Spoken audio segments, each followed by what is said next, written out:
Ça fait 12 ans que je travaille à la Chambre d'agriculture en Eure-et-Loir.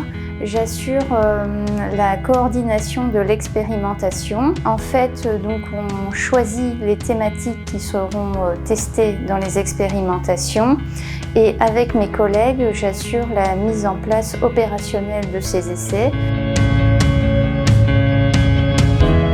Les objectifs de ces expérimentations sont de répondre aux besoins quotidiens des agriculteurs, c'est-à-dire répondre à toutes les interrogations pour mener à bien les itinéraires techniques de leur culture. On voit que le changement climatique est présent en Eure-et-Loir, donc c'est leur apporter du conseil face à ces aléas. Également, on voit que les ravageurs sont de plus en plus présents dans notre département, par exemple les larves d'altise en colza. Est-ce qu'il y a des variétés qui se comportent mieux? Des expérimentations donc en micro-parcelles. Donc ces micro-parcelles, ça a une taille d'environ 3 mètres de large sur 10-12 mètres de long.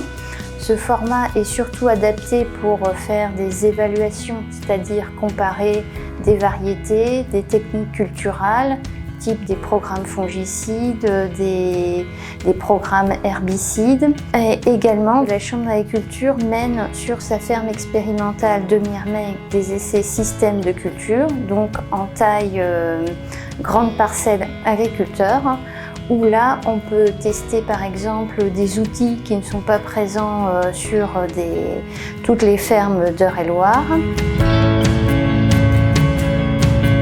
Plusieurs voies donc de diffusion des références, c'est-à-dire des données acquises dans les essais sont présentes au sein de la Chambre d'agriculture.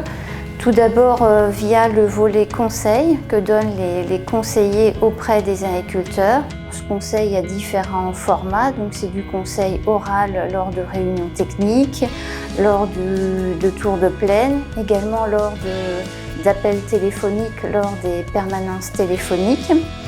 Également, donc, existe un format écrit. Chaque semaine est écrit un flash technique. Également, une multitude de brochures qui donc synthétisent les résultats de l'année des essais.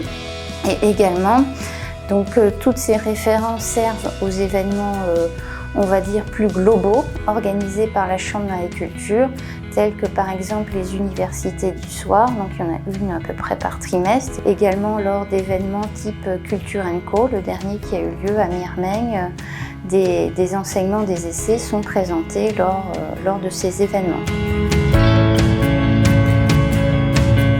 En fait, toutes ces données d'expérimentation acquises au fil des années permettent d'apporter une réelle expertise locale, vraiment adaptée au contexte pédoclimatique des exploitations. Et cette expertise fine permet aux conseillers de garantir un conseil technique pertinent.